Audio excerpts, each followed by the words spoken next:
अशोक का साम्राज्य, जिसे मौर्य साम्राज्य के नाम से भी जाना जाता है, भारतीय इतिहास का एक गौरवशाली अध्याय है।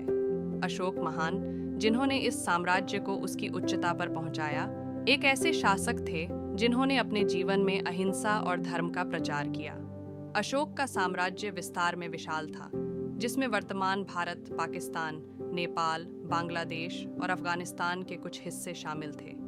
प्रारंभिक जीवन में अशोक एक वीर योद्धा थे, लेकिन कलिंग के युद्ध के बाद उनका जीवन एक नया मोड़ लिया।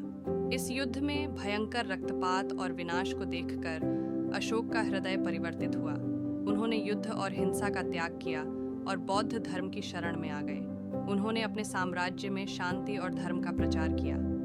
जगह जगह स्तूप और स्तंभ स्थापित करवाए, जिन पर उनके धर्मोपदेश और नीति सूत्र अंकित हैं। अशोक के शिलालेख, जिन्हें अशोक के आदेश के रूप में जाना जाता है, आज भी भारतीय उपमहाद्वीप में कई स्थानों पर देखने को मिलते हैं। इन शिलालेखों में मानवता, नैतिकता और धार्मिक सहिष्णुता का संदेश है। अशोक के शासनकाल में कला, साहित्य और विज्ञान ने भी नई ऊंचाइयों को छुआ।